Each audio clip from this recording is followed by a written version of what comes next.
जैसे फायरमैन का डॉक्यूमेंट से वेरिफिकेशन बहुत जल्दी होने वाला है। डॉक्यूमेंट से वेरिफिकेशन के लिए जब आप भर्ती प्लेस पर जाएँगे, आपसे 2-3 प्रकार के फार्म भरवाए जाएँगे। फार्म भरते समय आपको तसल्लीपूर्वक फार्म भरना है।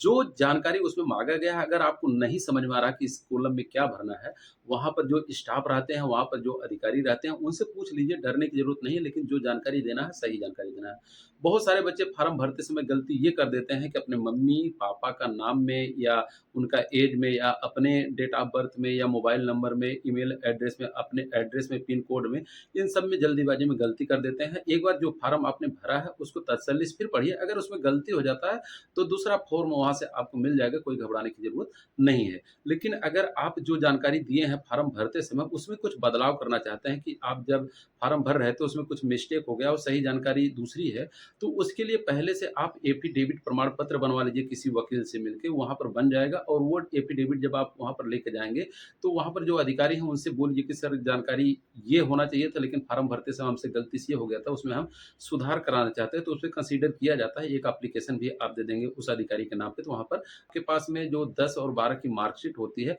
वो होना चाहिए, आपका रिसेंटली फ़ोटो 4-5 होना चाहिए और जो भी बच्चों के पास में चाहे यूआर कैंडिडेट हो, चाहे ओबीसी के हो, चाहे एससी के, चाहे एसटी के हो, सभी के पास में निवास प्रमाण पत्र यानी कि डोमिसाइल सर्टिफिकेट होना चाहिए। दूसरे जो बच्चे ओबीसी के हैं, एससी के, एसटी के हैं, उनको सेंट्रल गवर्नमेंट फॉर्मेट में जब फॉर्म आप भर रहे थे, उस समय का जात प्रमाण पत्र यानी कि कास्ट सर्टिफिकेट होना चाहिए। तो जो बच्चे जनरल कैंडिडेट हैं, ईडब्ल्यूएस का फ़ायदा ले रहे हैं, उनके पास में ईडब्ल्यूएस सर्टिफिकेट होना चाहिए। तो आपके पास में एडमिट कार्ड आएगा, उसके पीछे आप देखेंगे सब जानकारी लिखा रहेगा, आपको क्या-क्या लेकर जाना है और उसी को आप लेकर जाइए, आपको घबराने की ज़रूरत नहीं है। अगर कोई प्रमाण पत्र आपको सर्टिफ़ाई करवा के ले जाना रहेगा, यानी कि सत्यापन करवा के ले जाना रहेगा, तो उसका भी लिखा रहेगा और आपको घबराने की ज़रूरत नहीं। जो आपको मिलेगा एडमिट कार्ड, उस पे सब कुछ लिखा रहेगा कि आपको क्या-क्या लेकर जाना है, आपको घबराना